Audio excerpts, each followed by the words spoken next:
زلزلت الارض زلزالہا، پوری زمین جب زلزلے کی شدت سے ہلا دی جائے گی۔ زلزلے آتے کیوں ہیں؟ کبھی وضاحت کروں گا۔ ایک روایت آپ کے سامنے پیش کر کے میں گفتگو ختم کر رہا ہوں۔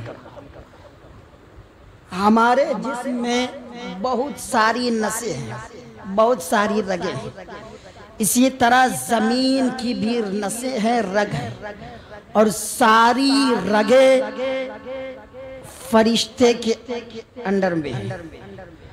وہ فرشتہ ایک روایت میں کہ کوہ قاف میں وہ فرشتہ ہے، اور جب زمین میں بہت زیادہ برائیاں ہونے لگتی ہیں، بہت زیادہ لوگ جب بے حیائیوں میں مبتلا ہو جاتے ہیں، تو اللہ تبارک و تعالیٰ کا حکم ہوتا ہے فرشتوں زمین کے فلاں حصے کو ہلا دو۔ وہ فرشتہ اس رگ کو معمولی جھٹکا دیتا ہے، پھر اس جگہ پہ زلزلہ آتا ہے۔ اب سائنسداں کہتے ہیں کہ زمین کی پلیٹ کھسکنے سے، تو یہ ہونے سے، وہ ہونے سے، میں پوچھتا ہوں چلو زمین کی پلیٹ کھسکنے سے یہ زلزلہ آتا ہے، تو پھر اور جگہوں کی پلیٹیں کیوں نہیں کھسکی؟ اسی جگہ کی پلیٹ کیوں کھسکی؟ وہ کھسکانے والی ذات کس کی ہے؟ وہ طاقت کون سی طاقت ہے جس نے زمین کی پلیٹ کو کھسکا دیا؟ تو ہر سائنسداں یہی نتیجے پہ پہنچیں گے کہ وہ کوئی اور طاقت نہیں، وہ رب کی طاقت ہے۔ تو پھر اسی رب کی عبادت کرو، پھر اسی رب کی پوجا کرو، پھر اسی رب کی پرستش کرو۔ اور جو رب آج زمین کے ایک حصے کی پلیٹ کو کھسکا رہا ہے، جب وہ پوری زمین کی پلیٹ کو کھسکائے گا، اس وقت تمہیں کون بچائے گا؟ اس وقت تمہیں کون سی طاقت تیری حفاظت کرے گی؟ اس لیے آج تم یہ خام خیالی میں مبتلا مت رہو کہ ہم اپنے گھر میں سیف ہیں، ہماری بلڈنگ بہت مضبوط ہے، ہمیں کوئی کچھ نہیں بگاڑے گا۔ ہمارے رابطے میں بہت سارے ڈاکٹر ہو، ہمارے رابطے میں بہت سارے لیڈر ہو، ہمارے رابطے میں بہت سارے فوجی ہو، ہمارے آگے پیچھے ہزاروں لوگ گھومتے ہیں، ہم سے کون مقابلہ کرے گا؟ تم اس خام خیالی میں مت رہنا۔ جب اس رب کی ذات سے لاٹھی برستی ہے تو ڈاکٹر الگ رہ جاتے ہیں، تیرے آگے پیچھے ساتھ دینے والے کو پتہ بھی نہیں چلتا۔ تم اس انداز میں گھر میں سوئے رہو گے، پروردگار جب ہلاک کرنا چاہے گا سارے لوگ دھرے رہ جائیں گے، تمہیں پروردگار ہلاک کرے گا۔ ورنہ ہے کسی کو پتا تھا کہ ایک نہیں سینکڑوں بلڈنگیں فوراً زمین بوس ہو جائے گی؟ کتنے لوگ ہوں گے اس میں جن کا بینک بیلنس اتنا ہوگا جو لوگوں کو بھی نہیں پتا، اور نہ ہی وہ کسی کو کچھ بتا پائے۔ ان میں سے کتنے لوگ ایسے ہوں گے کیا کیا سوچ کر سوئے ہوں گے مجھے صبح کہاں جانا ہے؟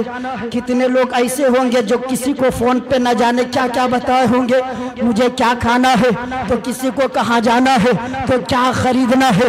اس میں سے کوئی یہ بھی ہوں گے کہ ہمارے اتنے بچے ہیں، ایک بچے کو یہ بناؤں گا، وہ بچوں کو یہ بناؤں گا۔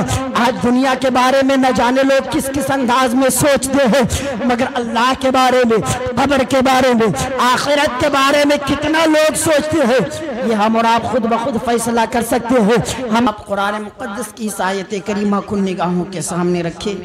اذا زلزلت الارض زلزالہا، جب پوری زمین زلزلے کی شدت سے ہلا دی جائے گی۔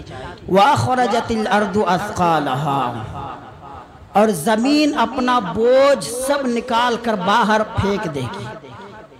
وَقَالَتِ الْإِنسَانُ مَا لَهَا وَقَالَ الْإِنسَانُ مَا لَهَا، اس وقت انسان لوگ کہیں گے کہ اسے کیا ہو گیا؟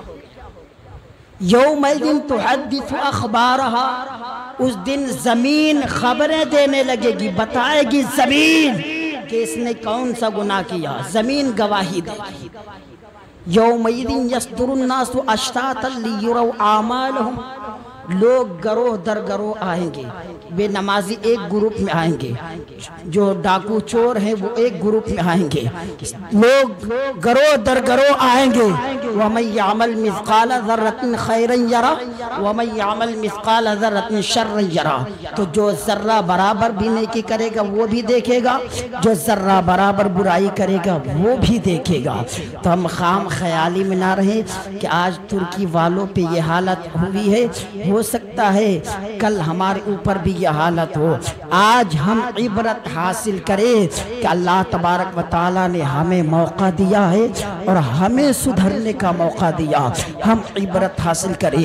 ابھی بھی وقت ہے، ہم رب کی بارگاہ میں گڑ گڑائیں، توبہ کریں کہ پروردگار ہو سکتا ہے ہمارے گناہوں کی وجہ سے، ہماری خطاؤں کی وجہ سے، ہمارے بدعمالیوں کی وجہ سے آج بڑی آسانی کے ساتھ لوگ دعائیں کرتے ہیں، کبھی فیس بک میں کمنٹ کے ذریعے سے دعا کرتے ہیں کہ اتنے لوگ ہلاک ہو گئے، پروردگار انہیں جنت نصیب کر فرمائے۔ کبھی لوگ واٹس ایپ میں دعا کرتے ہیں، کبھی لوگ نہ جانے انسٹاگرام اور کس کس ذریعے سے دعا کرتے ہیں۔ دعا کرنے کا یہ طریقہ نہیں، دعا کرنے کا طریقہ یہ ہے کہ خود بخود توبہ کرو، استغفار کرو، رب کی بارگاہ میں گڑ گڑاؤ کہ پروردگار کہیں ہمارے گناہوں کی وجہ سے یہ عذاب تو نازل نہیں ہوا ہے، کہیں ہمارے خطاؤں کی وجہ سے یہ عذاب تو نازل نہیں کیا ہے تو نے مولا اگر مجھ گناہگار کی وجہ سے، مجھ سیاکار کی وجہ سے یہ عذاب کا نازل ہوا ہے، مولا میں اپنے گناہوں سے توبہ کرتا ہوں، مولا میں اپنی خطاؤں سے توبہ کرتا ہوں۔ گڑ گڑا کر رب کی بارگاہ میں فریاد کرو اور قرآن کی تلاوت کر کے ان مرحوموں کے نام سے اصالِ ثواب کرو۔ ابھی نماز جمعہ کے بعد فوراً 5 منٹ کے لیے آپ بیٹھیں گے اور ان مظلوموں کے لیے، ان شہید بچوں کے لیے جو اچانک زمین بوس ہونے والی بلڈنگوں کے نیچے دب کر شہید ہو گئے، اللہ اللہ ان بچوں کے اس منظر کو میں نے دیکھا ہے۔ کوئی بچہ سسک کر باہر زندہ نظر آ رہا ہے، تو کوئی بچہ بلڈنگ کے نیچے دب کر اپنی جان کو گواتے ہوئے نظر آ رہا ہے۔ نہ جانے کتنے بچوں نے جام شہادت نوش فرما لیا، نہ جانے کتنی عورتیں فوراً تباہ و برباد ہو گئی۔ کہیں ہمارے گناہوں کی وجہ سے تو نہیں ہوا، کہیں ہماری خطاؤں کی وجہ سے تو نہیں ہوا، ہم کچھ نہیں کر سکتے۔ ہمارے پاس ہے کیا؟ اتنی مال و دولت بھی نہیں کہ ہم ترکی جا کر کے ان ظالمون مظلوموں کے گھر کو ہم بسائے، ہمارے پاس اتنی کیپیسٹی بھی نہیں کہ جا کر کے اجڑے ہوئے گھروں کو ہم آباد کریں، مگر اتنا ضرور کر سکتے ہیں۔ میرے مصطفیٰ کا فرمان ہے ایک مسلمان کو تکلیف ہوتی ہے تو پورے مسلمان اس تکلیف میں شامل ہو جاتے ہیں، کیونکہ ایک مسلمان دوسرے مسلمان ایسے ہیں، آپس میں ایک دوسرے مسلمان ایک جسم کی طرح ہے، اور جسم میں ایک حصے کو تکلیف ہوتی ہے پورا جسم بے چین ہو جاتا ہے۔ تو ہم اتنا ضرور کر سکتے ہیں، جو بچے شہید ہو گئے ہیں، جو مسلمان وہ تبوسا بلڈنگ کے نیچے یا زلزلے کی جھٹکے میں آ کر کے اپنی جان گوائے ہیں، ہم ان مظلوموں کی بارگاہ میں خراج عقیدت پیش کر سکتے ہیں، اصالِ ثواب کر سکتے ہیں۔ ہمیں جو یاد ہے قرآن کی صورت ہم وہ پڑھ کر کے ان شہیدوں کے نام پہ اصالِ ثواب ضرور کر سکتے ہیں، اور پروردگار کی بارگاہ میں دعا کر سکتے ہیں کہ پروردگار ان شہیدوں کے صدقے میں ہماری خطاؤں کو معاف فرما دے، ان مظلوم بچوں کی ذریعے سے صدقے سے پروردگار ہماری غلطیوں کو معاف فرما دے۔ مولا تو نے ہمیں موقع دیا ہے، ہم تیری بارگاہ میں دل سے توبہ کرتے ہیں۔ مولا ہم سے جو غلطیاں ہوئی ہو گئی، مولا آئندہ ہم توبہ کرتے ہیں کہ ہم کبھی نماز نہ ترک کریں گے، ہم کبھی جھوٹ نہ بولیں گے، مولا ہم کبھی شریعت کے حکام کے خلاف زندگی نہ گزاریں گے۔ مولا آج ان لوگوں کے ساتھ ایسا ہوا ہے، کل اچانک میرے ساتھ نہ ہو جائے۔ مولا یہ تیرا لاکھ لاکھ شکر ہے، تو نے ہمیں وقت دیا ہے، تو ہم تیری بارگاہ میں توبہ کرتے ہیں۔ مولا اپنے حبیب کے صدقے میں ہماری توبہ کو قبول فرما۔ استغفر اللہ ربی من کل ذنب واتوب الیہ، لا الہ الا اللہ محمد رسول اللہ۔